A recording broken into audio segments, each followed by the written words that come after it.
Assalamualaikum warahmatullahi wabarakatuh. Alhamdulillahi rabbil alamin. Nahmaduhu wa nasta'inuhu wa nastaghfiruh. Wa na'udzu billahi min shururi anfusina wa min sayyiati a'malina. May yahdihillahu fala mudilla lahu wa may yudlil fala hadiya lahu. Asyhadu an la ilaha illallah wa asyhadu anna Muhammadan abduhu wa rasuluh. Allahumma salli ala sayyidina Muhammad wa ala alihi wa sahbihi wa man sara ala nahjihi ila yaumil qiyamah, amma ba'd.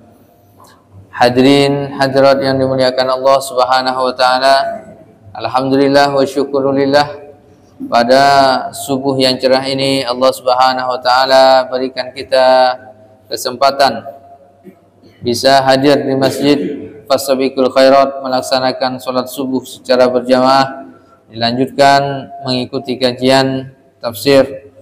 Semoga Allah Subhanahu wa taala senantiasa memberikan keistiqomahan pada kita semuanya.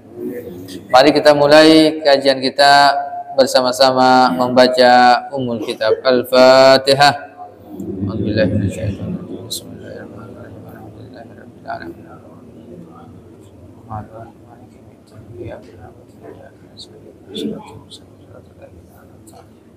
Alhamdulillahirabbil alamin.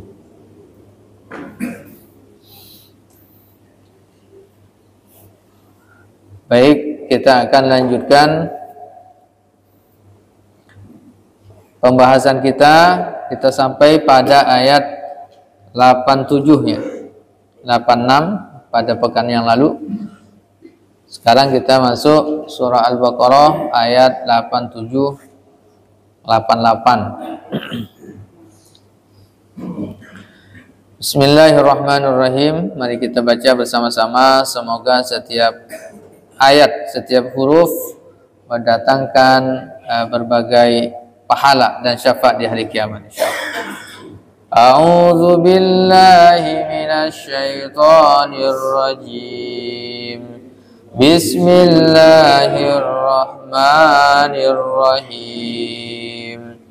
Wa laqad atayna Musal kitaba wa qaffayna min ba'dihi birrusul wa atayna Isa ibn Maryam al-bayyinati wa ayyadnahu biruhil qudus. Afakullama ja'akum rasulun bima la tahwa anfusukum mustakbartum fafariqan kadzdzabtum wa fariqan taqtulun wa qalu qulubuna ghulf bal la'anahumullahu bikufrihim faqalilan ma yu'minun. Shadaqallahul azim. Ya. Bismillahirrahmanirrahim. Wa laqad ataina, dan sungguh kami telah berikan Musa kepada Nabi Musa alaihi salam al-kitaba, kitab. Ini masih berbicara tentang Nabi Musa alaihissalam, Bani Israel, dan orang-orang Yahudi pada zaman Rasul sallallahu alaihi wasallam. Allah Subhanahu wa taala sampaikan, dan sungguh kami telah berikan kepada Nabi Musa Alkitab. Alkitab yang diturunkan kepada Nabi Musa apa namanya? Kitab Taurat. Wa qaffayna, dan kami susulkan min ba'dihi, setelah Nabi Musa alaihi salam, birrusul, para nabi dan rasul.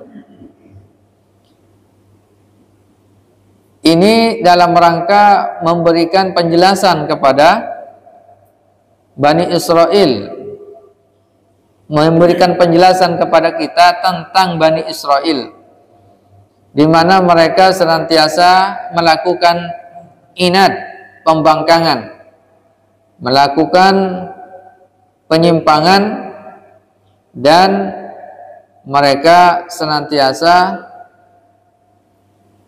tidak mempercayai kitab-kitab yang Allah turunkan kepada mereka melalui para rasul. Padahal Allah sampaikan yang Allah turunkan itu kepada Nabi Musa dan kepada para nabi dan rasul setelah Nabi Musa diberikan kitab juga, dan itu juga diturunkan kepada Bani Israel.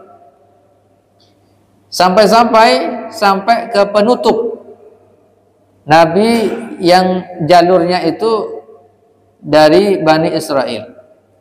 Wa ataina Isa bin Maryam al-bayyinat, dan kami telah turunkan, kami telah berikan kepada Nabi Isa ibnu Maryam.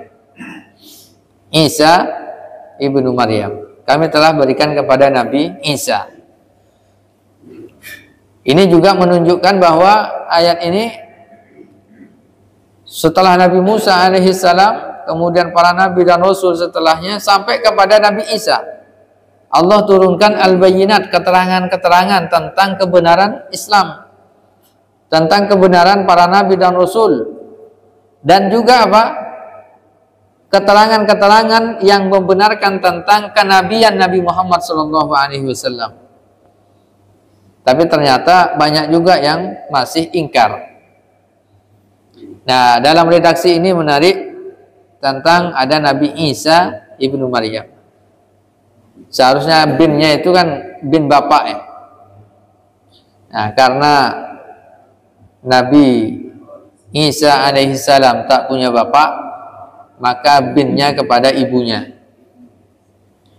Isa ibnu Maryam. Ini juga yang kemudian dijadikan dalil oleh sebagian ulama, orang yang lahir, anak yang lahir di luar pernikahan yang sah, maka binnya itu kepada ibunya. Atau yang kedua, binnya secara umum bin Abdullah. Bin Abdullah. Nah, yang agak repot kalau bin Abdullah ini pas tetangganya namanya Abdullah.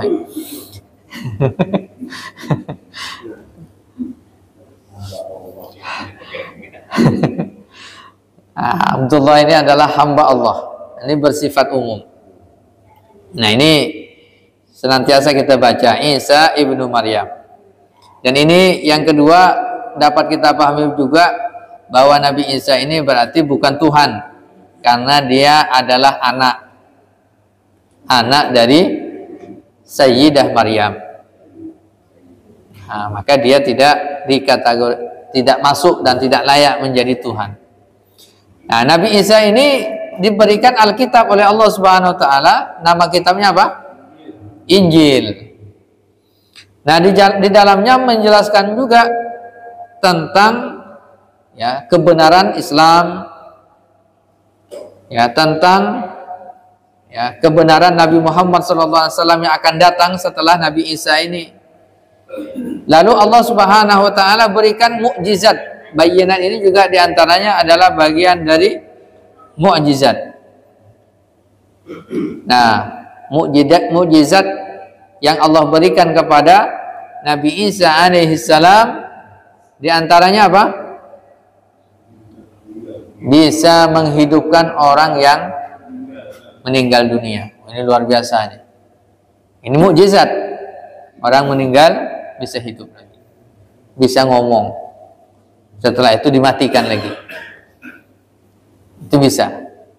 Nah, beda dengan ada dukun yang ngaku bisa menghidupkan orang mati. Lagi viral juga itu ya. Dia katanya bisa menghidupkan manusia yang sudah mati. Tapi kata dia itu di luar negeri, tak ada di Indonesia. Nah, mukjizat yang kedua apa? Selain itu, ya, orang yang buta itu bisa disembuhkan oleh Nabi Isa alaihissalam. Ya. Kemudian juga berbagai macam penyakit itu bisa disembuhkan oleh Nabi Isa alaihissalam. Makanya nanti para pengikutnya yang menganggap Nabi Isa ini sebagai Tuhannya, ini biasanya melalui praktek ini. Jadi kemukjizatan. Maka dikatakan kalau ada yang menyembuhkan orang yang sedang sakit atau apa, oh ini adalah pertolongan dari Tuhan Yesus katanya. Itu melalui, kenapa? Dari mukjizat itu. Nah, kemudian Allah Subhanahu wa taala juga masih kuatkan lagi dengan wa ayyadanahu biruhil kudus. Dengan Ruhul Kudus. Ruhul Kudus ini siapa? Jibril alaihi salam. Jadi nama lain dari malaikat Jibril itu adalah Ruhul Kudus. Ruh yang kudus. Kudus itu apa? Suci. Suci. Nah, cuman dari sini maka kemudian sebagian orang ya yang kemudian mengimani Ruhul Kudus ini sebagai Tuhan dalam konsep Tuhan dalam tiga, ya, Trinitas. Tuhan Bapa, Tuhan Anak, Ruhul Kudus. Nah, di sini. Jadi padahal ini adalah malaikat yang dijadikan perantara oleh Allah Subhanahu wa taala untuk memberikan penjelasan kepada kita semuanya bahwa Allah Subhanahu wa taala mampu menciptakan malaikat. Yang malaikat ini ditugaskan dengan berbagai macam tugas, dan diantaranya kalau malaikat Jibril alaihissalam ini diperintahkan untuk menurunkan wahyu kepada para nabi dan rasul, memberikan penjelasan kepada mereka tentang ya penjelasan kitab-kitab suci mereka. Tapi ternyata banyak juga di antara mereka Bani Israil itu yang tidak beriman. Maka kemudian Allah katakan, afakullama ja'akum rasulun, apakah setiap datang seorang rasul kepada kalian membawa wahyu, membawa kebenaran, bima la tahwa anfusukum, tetapi tidak sesuai dengan hawa nafsu kalian, tidak sesuai dengan keinginan kalian, istakbartum, maka kalian kemudian berlaku sombong, congkak, tak mau menerima. Nah, ini kemudian menjadi pelajaran juga bagi kita ketika membaca ayat ini. Jangan sampai sifat dan karakter kita sebagai seorang muslim sama seperti Bani Israel. Ketika mendapati kebenaran Islam, ayat-ayat Allah Subhanahu wa taala jelas menuntun kita dalam kebenaran, maka kemudian kita sombong dengan cara menolak kebenaran Islam itu. Maka definisi sombong itu apa? Batrul haqqi wa ghamtun nas, menolak kebenaran dan meremehkan orang lain. Itu hakikat dari kesombongan.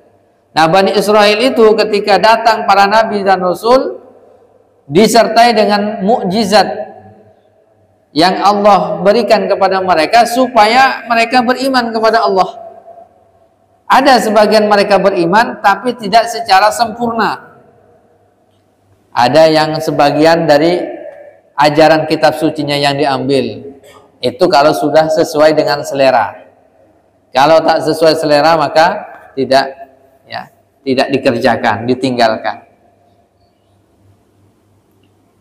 Nah, yang lainnya bagaimana? Sombong terhadap kebenaran kitab-kitab suci mereka. Nah, bagaimana dengan umat Islam? Nah, umat Islam ini yang kita ikuti ini adalah memang ajaran Islam yang bersumber dari sumber yang jelas, dari dalil-dalil asy-syar'i, yang sumber utamanya adalah Al-Qur'anul Karim dan hadis Rasulullah SAW. Apakah sesuai dengan keinginan kita atau tidak sesuai dengan keinginan kita? Tetapi sesuai dengan ini adalah keinginan Allah dan Rasulnya gitu. Nah, maka dalam dakwah Islam itu tidak bisa dakwah Islam sesuai dengan pesanan. Dia harus sampaikan yang benar. Ya, sampaikan itu adalah sebuah kebenaran. Yang salah itu yang memang harus disampaikan bahwa itu adalah kesalahan atau kebatilan. Nah, maka kalau dakwah Islam itu tidak boleh sesuai dengan minat pasar, itu dalam ekonomi itu sesuai minat pasar.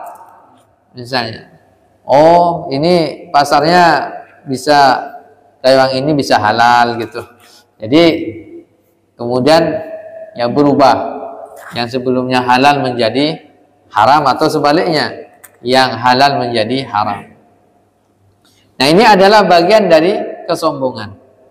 Nah, kalau kita telah mendapatkan ketentuan ayat-ayat Allah Subhanahu wa taala, maka jangan pernah berlaku sombong. Nah, kalau kita tidak atau belum mampu mengerjakannya, nah itu adalah bagian lain, tidak bagian dari kesombongan gitu. Tapi kalau dari awal sudah sulit untuk mengerjakan, lalu kemudian kita menolaknya, berarti sama juga menolak syariat Allah Subhanahu wa taala, berarti sama seperti Bani Israel yang menolak ajaran dari kitab suci Taurat maupun Injil yang Allah turunkan kepada para nabi dan rasulnya. Bukan hanya kesombongan yang dilakukan oleh Bani Israel dari para nabi dan rasul yang diutus kepada mereka. Fafariqum kadzabatum, sebagian mereka kadzabatum, mereka mendustakan. Para nabi dan rasul didustakan, kemudian ajarannya juga didustakan. Kira-kira ada enggak sekarang ini mendustakan Nabi Muhammad, ya, mendustakan ajaran Nabi Muhammad, ajaran Islam ini? Ini banyak. Wa fariqan taqtulun, jauh daripada itu, bukan hanya mendustakan, bukan hanya sombong, bukan hanya mendustakan, tapi taktulun, dia membunuh para nabi dan rasul. Nah, di antara nabi dan rasul yang dibunuh oleh Bani Israel itu adalah Nabi Yahya dan Nabi Zakaria alaihi wassalam. Nah, saking apanya? Mereka jengkel tentang kebenaran Islam. Dan ternyata para nabi dan rasul yang lainnya juga sama. Nah, nanti orang-orang Yahudi pada zaman Rasul Shallallahu Alaihi Wasallam, kebiasaan mereka sama, ingin membunuh Nabi Muhammad Shallallahu Alaihi Wasallam.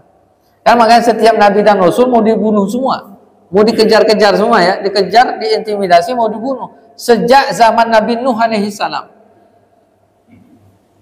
Nabi Nuh alaihi salam, kemudian Nabi, ya, nah, sampai yang populer itu Nabi Ibrahim alaihi salam, ya kan? Nabi Musa alaihi salam, Nabi Isa alaihi salam, semua tuh hampir semua, ya, hanya Nabi Adam alaihi salam saja yang enggak itu. Ya, karena anak-anaknya semua tuh kan. Ya, belum ada Bani Israel. Nah, mereka ini para nabi dan rasul dibunuh, mau dibunuh, dua yang terbunuh syahid.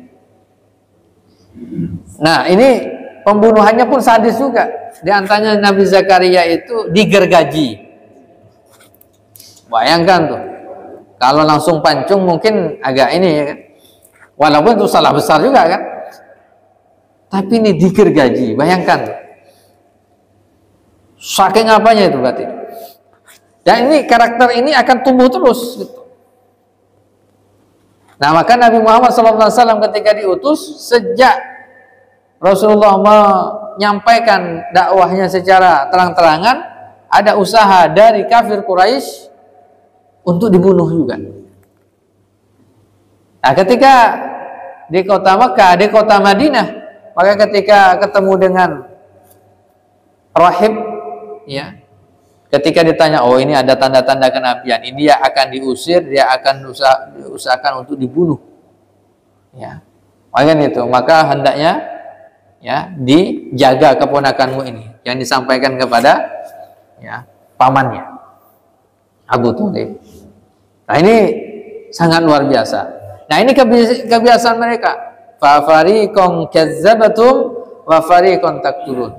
Maka di sini sekarang pun sama. Maka yang disebutkan dalam Al-Qur'an, maka kaidahnya dalam menafsirkan Al-Qur'an itu adalah al-ibratu bi umumil lafzi la bi khususi sabab.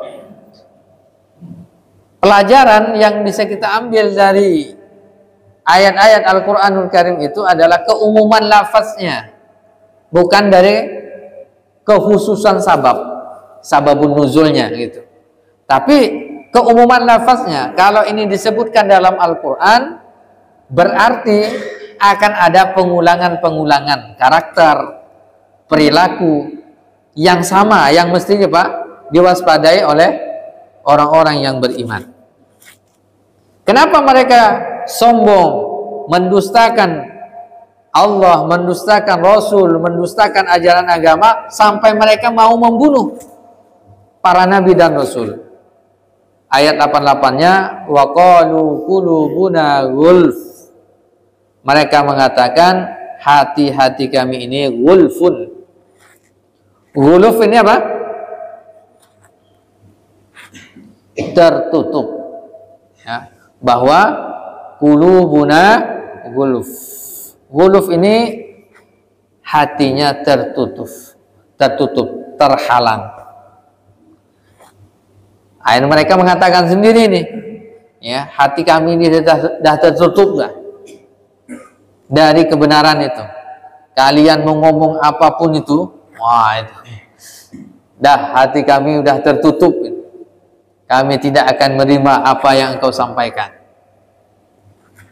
Maka kemudian balla'anahumullahu bikufrihim, laknat Allah kepada mereka, bikufrihim, karena kekufurannya. Faqalilan, maka sangat sedikit ma yu'minun, di antara mereka yang beriman kepada Allah Subhanahu wa taala. Ayat ini juga menggambarkan tentang orang itu bisa terlaknat karena kekufurannya. Dia terlaknat itu karena kekufurannya. Ini ayatnya jelas ini, bisa dibaca oleh siapapun. Jadi dalam kekafiran itu terlaknat. Ini siapa yang memvonis? Allah Subhanahu wa taala. Maka tidak ada semua agama itu sama. Semua agama benar mendapatkan ridho Allah. Nah, ini jelas ini. Balla'anahumullah bikufrihim. Kekufuran mereka itulah yang menyebabkan Allah melaknat mereka. Nah, kenapa mereka kufur, tidak mau menerima kebenaran? Karena hati mereka tertutup. Nah, kenapa hati itu bisa tertutup? Nah, ini pentingnya ini. Kenapa hati manusia itu tertutup? Ditutup oleh apa gitu? Sehingga hidayah tidak masuk. Nah, kalau kita baca hadis Rasulullah SAW, ya, bahwa idza akhta'a al-'abdu khati'atan, apabila seorang hamba melakukan satu kesalahan, satu maksiat, maka dia akan ada diberikan nuqtatus sauda, titik hitam di hatinya. Jadi dia melakukan satu kesalahan, satu dosa, maka akan ada satu titik hitam, noda hitam dalam hatinya. Ketika dia bertaubat, wastaghfarah, minta ampunan kepada Allah, sukila qalbuhu, maka hatinya akan menjadi jernih lagi. Jadi kalau orang melakukan salah, dosa, maksiat, lalu dia bertaubat, istighfar, maka titik hitam atau noda hitam itu akan dibersihkan, jernih lagi itu. Fa'in ada, tapi kalau dia ngulangi lagi, maka zida, titik hitamnya ditambah lagi, yang sebelumnya 1 bisa menjadi 2. Nah, kalau dia tidak taubat, tidak kunjung bertaubat kepada Allah, kesalahannya, kemaksiatannya, kemungkarannya tetap dipelihara, tidak bertaubat, tidak beristighfar kepada Allah, maka semakin banyak titik-titik hitam itu. Maka kemudian apa? Rasulullah SAW mengungkapkan, kalla bal rana ala qulubihim ma kanu yaksibun. Surah Al-Mutaffifin. Silahkan dibuka. Surah Al-Mutaffifin ayat yang ke-14.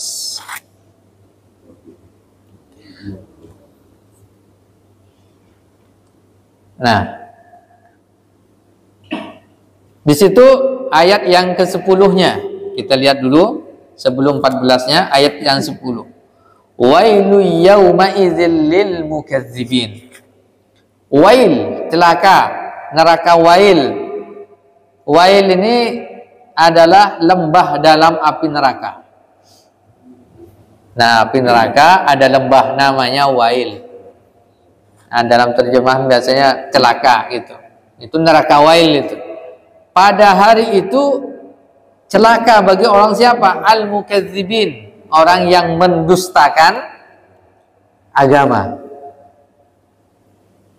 Alladzina yukazzibuna biyaumiddin, yaitu orang-orang yang mendustakan agama. Ini tadi selaras. Bani Israel mendustakan agama Islam yang dibawa oleh para nabi dan rasul, mendustakan kitab sucinya. Nah, di sini juga sama. Orang-orang yang mendustakan agama, tidak percaya tentang kebenaran Islam atau menentang sebagian dari ajaran agama Islam. Wa ma yukadzibu bihi illa kullu mu'tadin atsim. Dan tidak ada yang mendustakan hari pembalasan di hari kiamat itu kecuali orang yang telah melampaui batas dalam dosa. Mu'tadin, orang yang melampaui batas, azim, yang banyak melakukan dosa, maksiat.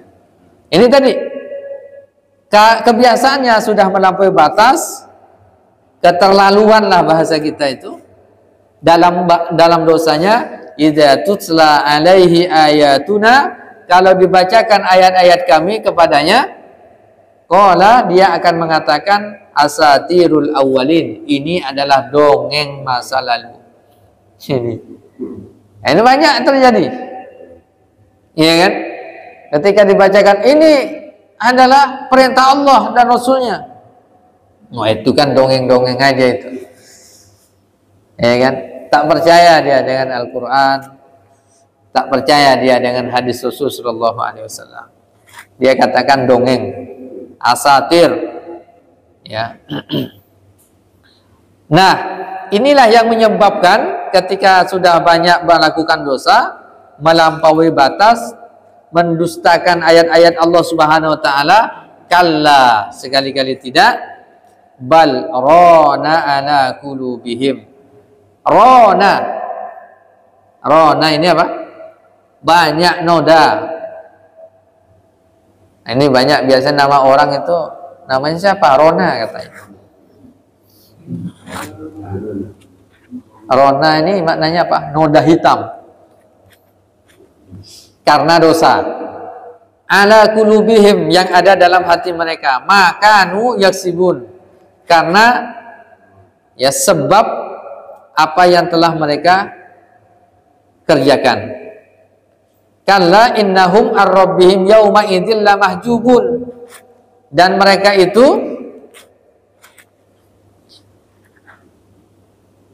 ar-rabbihim, tentang Tuhan mereka, yauma idzin, pada saat itu, lamahjubun, ya, terhalang, ya, terhalang mendapatkan rahmat, terhalang mendapatkan ampunan dari Allah Subhanahu wa taala. Nah, hatinya merona. Ini biasanya itu bahasa Indonesia juga itu ya. Merana. Ya. Rona. Ya, hatinya merana. Gitu.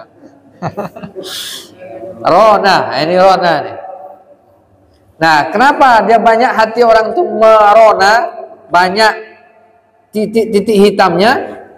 Itu tadi, karena banyak melakukan dosa.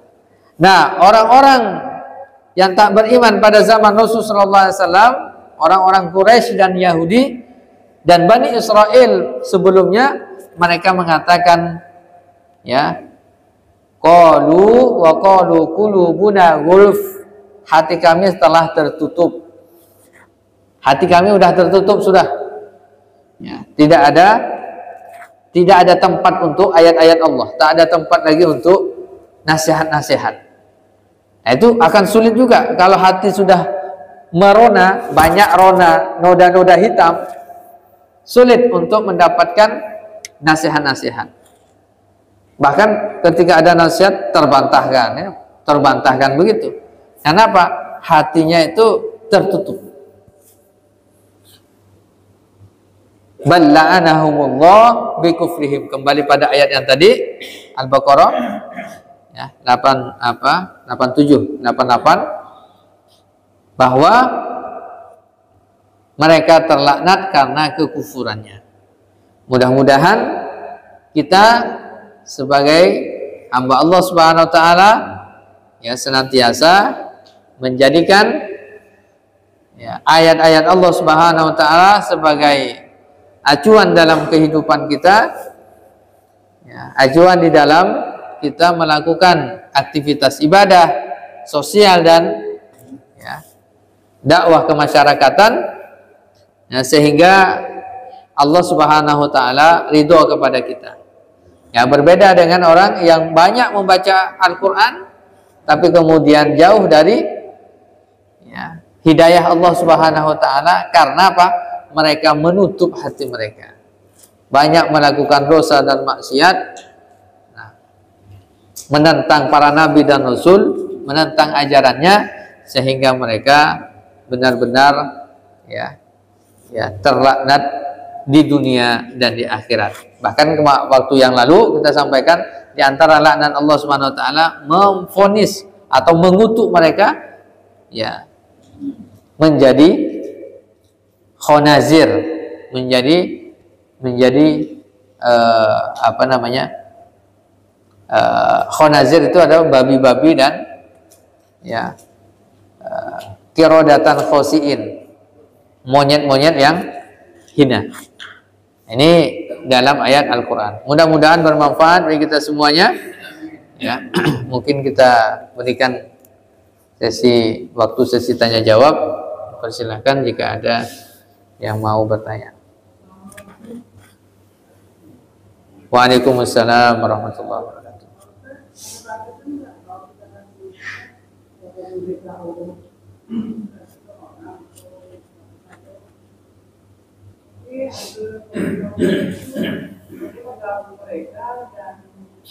Tidak ada perubahan signifikan gitu Pak. Jadi fokus ke sama hati apa ya sering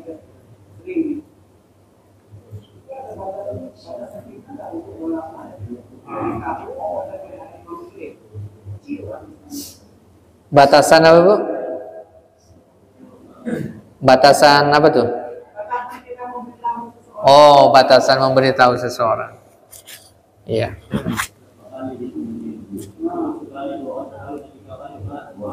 Oh gitu ya. Jadi di dalam berdakwah ini ya kita diajarkan oleh Allah Subhanahu wa taala dan Rasulnya agar kita ini tidak bosan di dalam berdakwah. Ya. Silahkan buka surah Nuh ayat yang ketiga. Surah Nuh ayat yang ketiga. Surah Nuh, silahkan buka.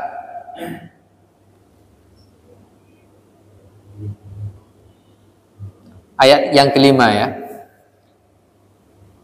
Qala rabbi inni da'autu qaumi lailan wa nahara. Nabi Nuh mengatakan, Rabbi wahai Tuhanku, Inni da'autu qaumi, sesungguhnya aku berdakwah pada kaumku lailan wa nahara, di malam hari dan siang hari. Dakwahnya itu tak kenal lelah siang dan malam. Falam yaziduhum du'ai illa firara. Tapi ternyata bukan banyak yang beriman, malah banyak yang lari dari dakwah Islam. Wa inni kullama da'awtuhum litaghfira lahum ja'alu asabi'ahum fi adhanihim wastawshaw thiyabahum wa asarru wastakbaru istikbara. Setiap saya berdakwah menyampaikan kebaikan kepada mereka, mereka menjadikan apa? Tangan mereka nutup telinganya. Dan itu dilakukan terus selama 950 tahun. Yang beriman berapa? Yang beriman hanya ada mengatakan belasan orang, tak sampai 20, ada yang mengatakan 80-an.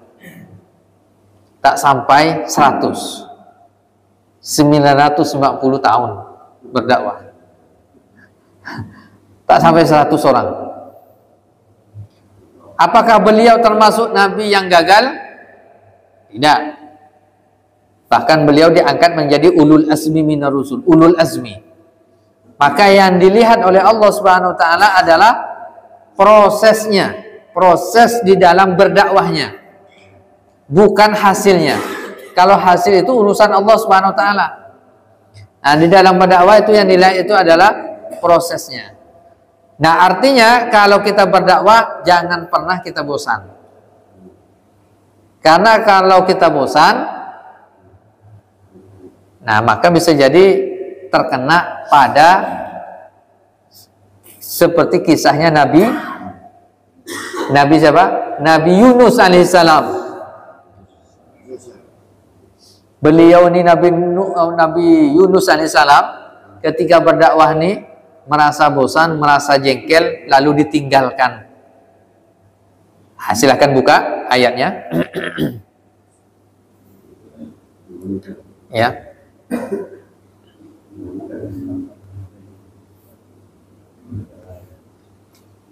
Al-Anbiya ayat 87.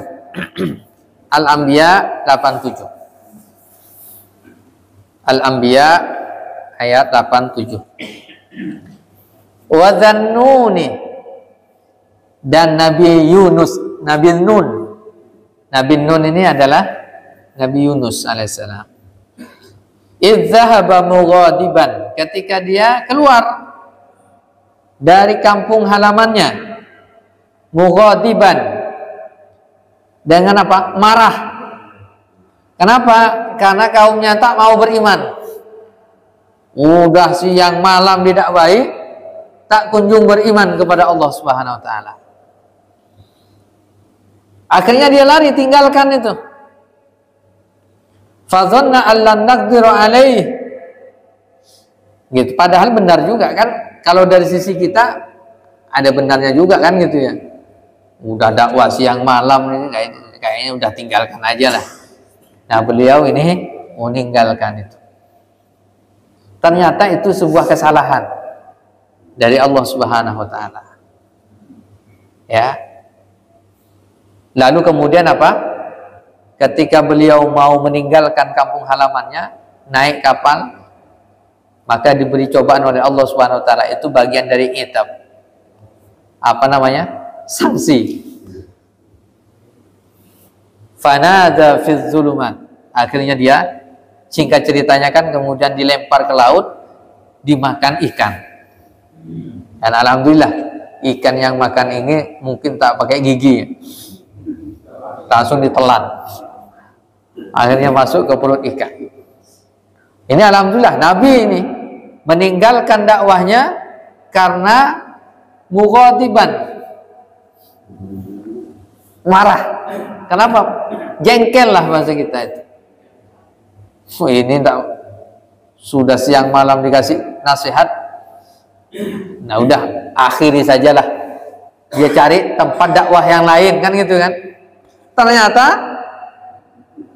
disalahkan. Akhirnya diuji oleh Allah Subhanahu wa taala, masuk ke perut ikan. Nah, kemudian beliau berdoa. Apa doanya? La ilaha illa anta subhanaka inni kuntu minadz zalimin. Tiada Tuhan kecuali Engkau ya Allah. Subhanaka maha suci Engkau ya Allah. Inni kuntu sesungguhnya aku minadz zalimin termasuk orang zalim. Menyesali perbuatannya, baca doa ini, lalu kemudian Allah selamatkan. Karena mengakui kesalahan itu tadi. Ini kalau Nabi ini masuk perut ikan. Kalau kita yang lari dari dakwah kira-kira masuk kemana tuh? Itu. Jadi intinya dakwah Islam dalam berdakwah memberikan nasihat jangan pernah bosan. Sehingga apa? Ya. Urusan ininya, urusan hidayahnya serahkan kepada Allah, tetapi menyampaikannya udah sampaikan aja. Ini adalah kewajiban kita. Ya, Bu. Ya.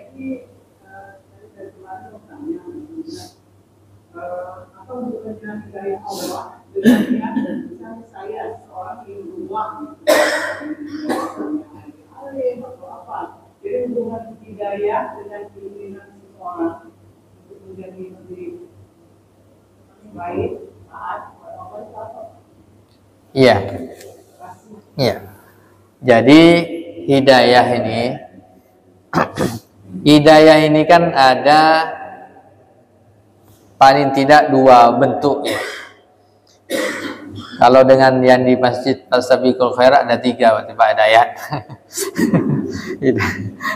Ada 2. Pertama hidayah Islam. Hidayah Islam ini orang yang belum masuk Islam, dia mendapatkan hidayah supaya masuk ke dalam Islam bersyahadat. Itu adalah hidayah.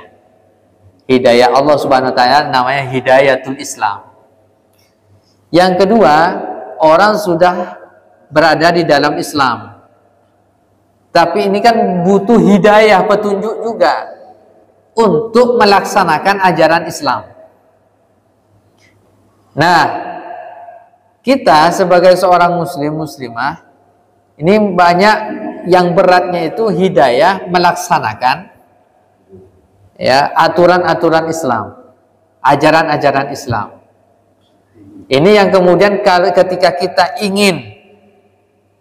kita ingin menjadi lebih baik lagi, nah bagaimana kita berusaha menggapai hidayah dari Allah Subhanahu wa taala untuk mudah melaksanakan perintah-perintah Allah, perintah Rasul. Nah, di antara asbab hidayah itu tanda-tandanya Rasulullah mengatakan idza aradallahu bi'abdin khairan, apabila Allah inginkan hamba itu menjadi orang baik, mendapatkan hidayah yang terbaik, maka dia yufaqihu fiddin, akan dipahamkan akan agama.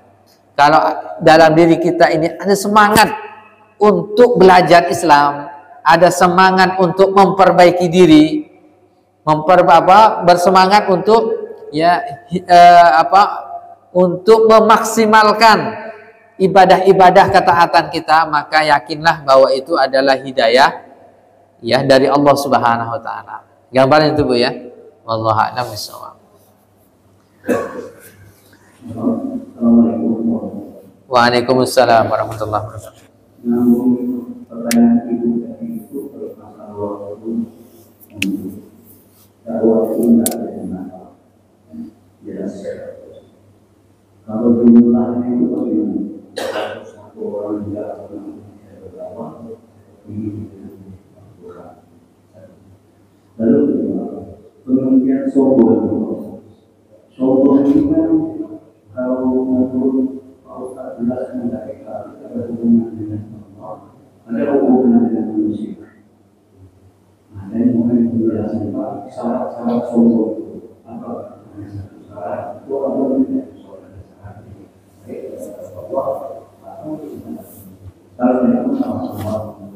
Waalaikumsalam warahmatullahi wabarakatuh. Yang pertama terkait dengan jumlah Apa di dalam berdakwah ya? Di dalam berdakwah ini bagaimana? Apakah ramai-ramai atau dakwah ini mesti seperti majlis taklim ini, kan begitu ya? Nah, ini perlu kita ketahui bersama bahwa di dalam berdakwah ini semua orang wajib menjadi dai. Setiap orang wajib berdakwah. Dakwah ini apa? Mengajak kebaikan kepada orang lain sesuai dengan kemampuan kita. Kita misalnya tahunya sholat 5 waktu wajib hukumnya. Kita tahunya itu saja. Maka kita dakwahkan kepada orang lain. Sholat 5 waktu kan wajib. Itu aja yang dia dakwahi. Maka dia telah menjadi dai. Maka tak ada syarat-syarat khusus kalau dai dakwah mengajak orang lain. Yang menjadi syarat khusus itu, yang punya syarat khusus itu adalah kalau dia taklim, mengajarkan ilmu agama. Ya, harus paham agama kan? Gitu. Muallim, mengajarkan ilmu agama.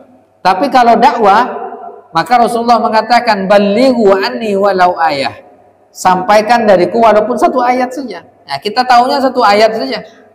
Misalnya qul huwallahu ahad, itu tahunya kita bahwa Allah itu adalah Tuhan kita. Itu kita dakwahkan. Dia telah berdakwah itu. Jadi tidak mesti kalau berdakwah itu harus hafal Quran, berdakwah itu harus khatam kajian fikih itu. Harus baru dakwah. Itu enggak. Selama kita punya pemahaman keagamaan, Abu Bakar Siddiq radhiyallahu anhu, beliau menerima wahyu menerima ajaran taklim dari Rasulullah SAW 5 ayat saja. Surah An-Alaq ayat 1 sampai 5 didakwahkan. Itu aja yang didakwahkan. Akhirnya banyak yang masuk Islam. Di antaranya Utsman bin Affan, ya kan? Kemudian Abdurrahman bin Auf, itu juga masuk Islam di hadapan Abu Bakar Siddiq radhiyallahu anhu berdasarkan apa? 5 ayat saja. Nah, artinya tidak ada syarat khusus. Nah, kalau yang taklim ini memang harus ada syarat khusus gitu. Maka dakwah ini nanti ada dakwah secara umum, ada dakwah satu persatu. Ngajak orang sholat, ngajak orang baik, atau yang ini tobatlah gitu. Dengan kawan, tetangga, dengan kerabat, dan seterusnya. Kemudian yang kedua, terkait dengan kesombongan. Kesombongan itu memang ada dua jalur. Ya, sombong itu dia batrul haqqi, kebenaran itu datangkan dari Allah Subhanahu wa taala. Apapun yang terkait dengan itu, dia menolaknya, maka itu adalah sebuah kesombongan. Nah, misalnya sholat, kenapa nak puasa? Puasa kan wajib misalnya. Apa puasa? Puasa kan tak wajib. Dia malah nolak. Enggak, puasa itu tak wajib. Puasa Ramadan tuh gitu. Itu adalah sebuah kesombongan. Kalau itu saja, satu syarat saja, itu adalah sebuah kesombongan. Apalagi banyak syarat kan? Gitu. Itu menolak saja, itu adalah bagian dari kesombongan. Nah, yang keduanya itu adalah menolak kebenaran dan meremehkan orang lain. Meremehkan dalam rangka kebenaran itu. Misalnya nih, kita lagi di rumah makan, pas mau makan ternyata makan pakai tangan kiri. Kata anaknya, Pak, Bu, makannya pakai tangan kanan, kan itu sunahnya misalnya. Kamu anak kecil baru kemarin sore, saya ini udah tua nih, tertawakan itu termasuk adalah bagian dari itu menolak, meremehkan, padahal itu kebenaran itu, walaupun datang dari yang lebih kecil, atau dari anak kita, atau dari orang yang mungkin jauh stratanya dari kita. Tapi ketika dia menyampaikan kebenaran, tetap kebenaran gitu. Nah, ketika itu ditolak, nah itu adalah sebuah kesombongan. Wallahu a'lam bishawab. Waalaikumsalam warahmatullahi wabarakatuh. Di dalam kitab Sahih ini disebutkan sebuah hadis dari Ibnu Mas'ud bahwa Rasulullah pernah bersabda, sesungguhnya turun lurus malaikat Jibril telah menyampaikan bagian kepadaku bahwa seseorang tidak akan mati sebelum menyempurnakan rezeki dan hajatnya. Saya memastikan sebelum orang mati harus menyempurnakan rezekinya ada sebabnya gimana Ustaz? Iya. Yang kedua, kalau kita lihat dari pembahasan sebelumnya, itu banyak membahas masalah Bani Israel. Bani Israel itu kan ada kaum yang suka dan ingin sebagai lebih tapi yang kaum yang lain justru tidak. Kami tidak mati sekali, ulang sekali. Yang saya tanyakan, apa tujuan Allah sehingga Bani Israel sampai sekarang masih tidak dipertahankan sampai tetap eksis? Ya kan? Waalaikumsalam warahmatullahi wabarakatuh. Ya, mulai dari kedua, kalau kenapa Bani Israel eksis masih hidup? Nah, ini wallahu a'lam bishawab. Ya, kita tidak tahu. Ini wallahu a'lam. Ya, rahasianya seperti apa? Ya mungkin hikmahnya. Nah, kalau hikmahnya mungkin bisa kita cari-cari itu. Kalau hikmahnya diantaranya kenapa juga dalam banyak ayat banyak diulang-ulang kisah Bani Israel itu. Karena banyak di antara manusia ini karakternya itu ya sama seperti Bani Israel ini dalam di hadapan kebenaran gitu. Walaupun dia beragama Islam, maka dia ada di awal-awal tuh.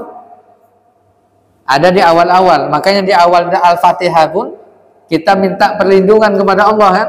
Ihdinas siratal mustaqim, siratal ladzina an'amta 'alaihim, ghairi, bukan jalannya ghairil maghdubi alaihim waladdallin.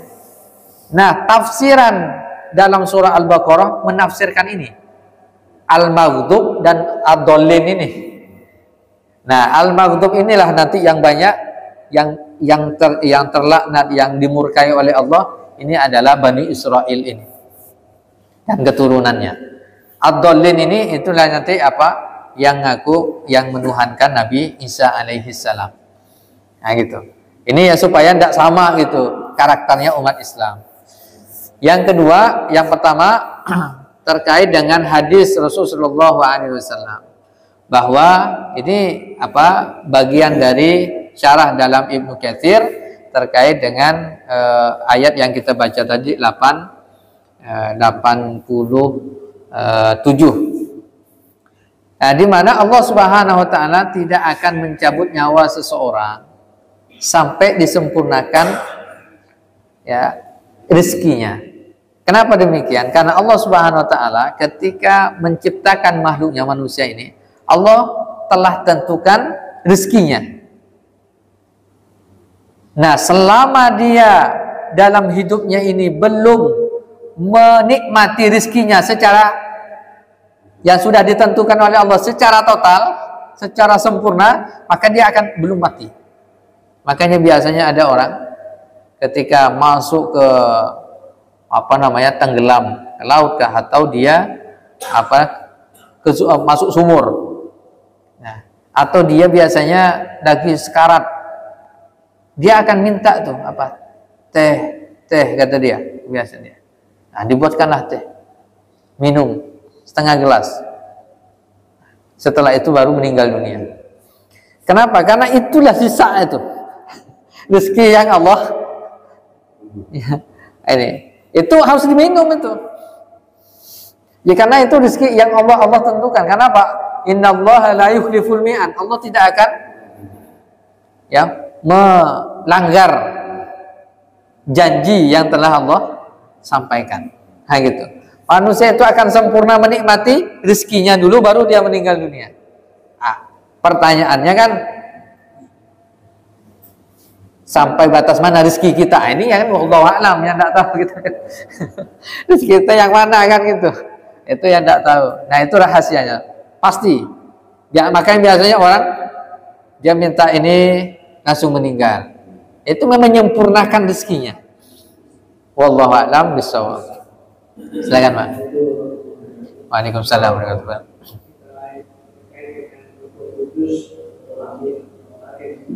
Iya. Apakah itu selalu berhubungan dengan Nabi dan Rasul atau berhubungan dengan Nabi? Ya,